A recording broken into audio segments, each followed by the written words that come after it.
2009, after the Great Recession in 2008.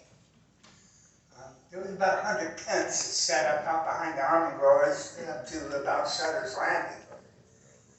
And there was people camping out there. This is not legal in Sacramento County or city or anywhere else to be camping outside, so there was major police interest in what they were doing out there. And during that time, we did a survey where we talked to 1,000 homeless people.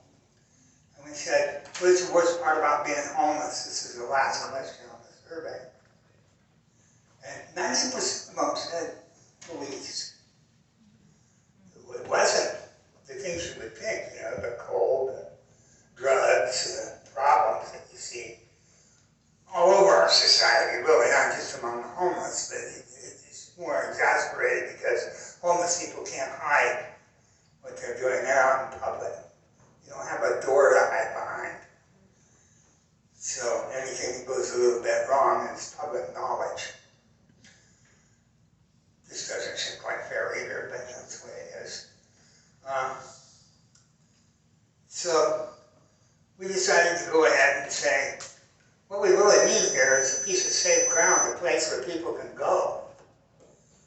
And we rented a lot for $1 a year and set up about 15 to 20 tents on it.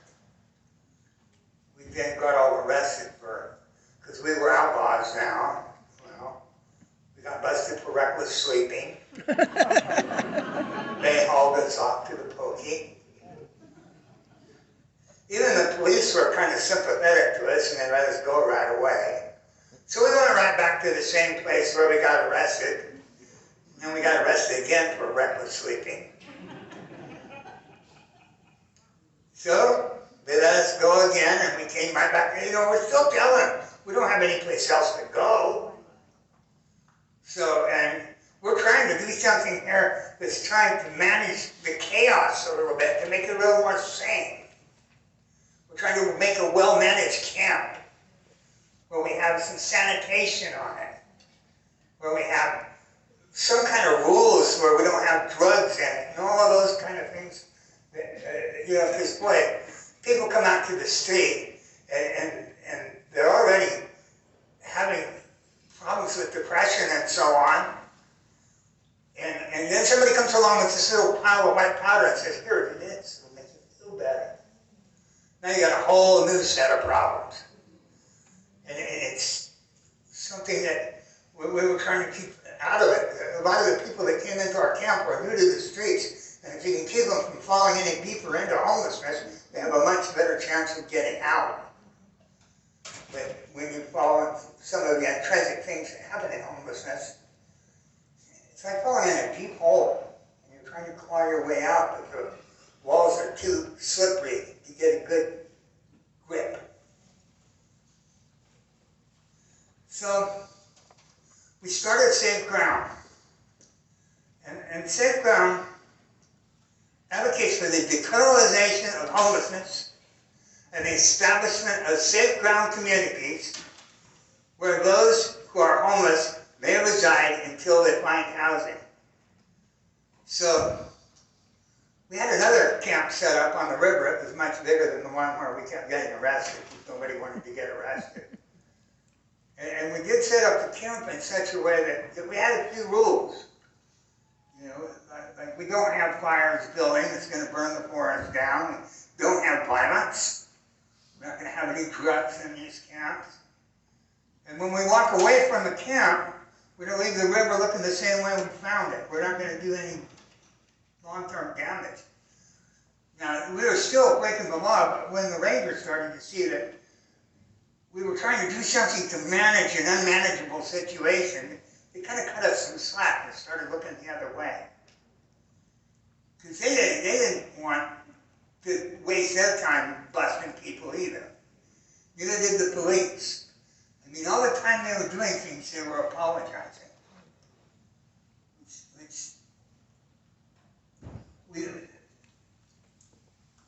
Well, anyhow, that brings us up to nowadays. And to set another camp up, right near the one where we all went to jail for. Only this time, because of what the governor said about sheltering in place, we were able to put down a tent city in one of these lots. It's still there, 12th and C, and it's a well-managed camp. Since they've been in there, a lot of things in the neighborhood have gotten a lot better. There's a lot less problems with drugs in that neighborhood. There's a lot less problems with prostitution in that neighborhood. It's clean. The area around it is clean. And there was a lot of trouble there before. And what we need to do, going forward with this thing, I think, I mean, we've got 10,000 homeless people out here. And I just don't see any way that we're going to be able to build enough housing fast enough. Because this thing keeps growing due to the economic situation and the way that it costs to build things. We're looking into trying to put up a simple fourplex and do it cheap enough to put it, and it's going to cost, you'll have to charge for rent at least $1,300 a month to make that break even. The average Social Security check is about $1,100. So if you take all of your Social Security money and put it towards rent, you still come up shy.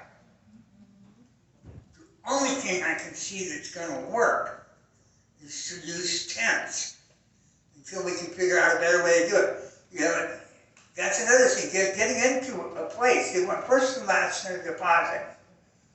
Well, if you save that much money to put down on an apartment, you've gone over the $2,000 limit that Social Security, so you're caught between a rock and a hard place between the federal government and the local.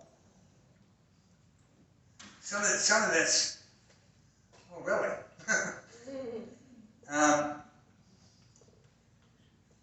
But there's another camp that we're somewhat involved with right now that I wanted to mention. It's called Camp Resolution. You may have heard about it on the television.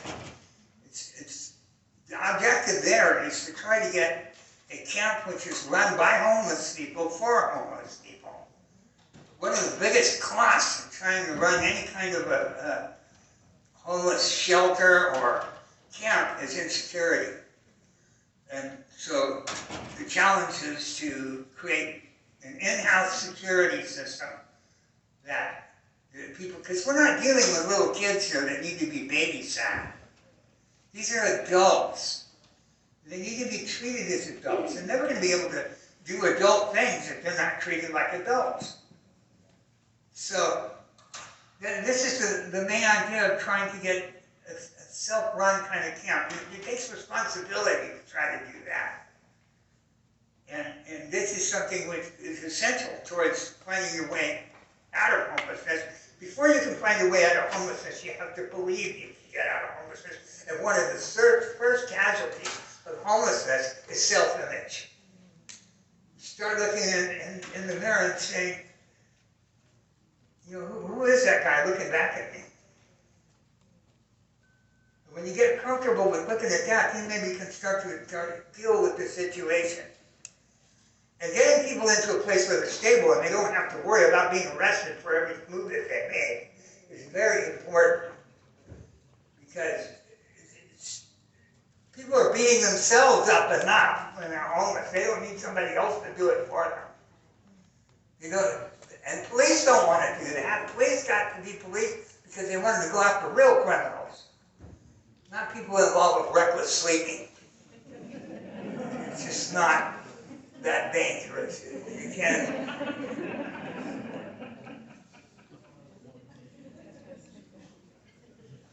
So I'm hoping we can talk to our electeds and see if maybe there's some way we can. These camps that we've been running so far have been pretty successful. They've improved the neighborhood that they're in. A lot of the people who have gone into these camps are now in housing. And I've been in housing myself now for like 13 years. And a lot of people have come to my building, because it's a low-income seniors building, who I knew on the river. they had substance abuse, they had, you know, alcoholism, and once they stabilized, we could see that the homelessness was causing a lot of this. Their addiction problems, or whatever problems they had, were not something that caused the homelessness. It was the homelessness that was causing the other problems. And until we stabilize people and get them so they don't have to worry about where they can sleep, then it's gonna, you can't really tell on how to approach a solution with them. Because with a lot of people, housing is certainly a major component, but there are going to be other things too. And you can't do adequate triage until you stabilize the people and give them a place to be. Housing is the first step to good health. So I think I'm running out of time. She's going for another one of those pieces of paper, and it looks like she's going to tell me down to my last minute. So I'll let you off the hook.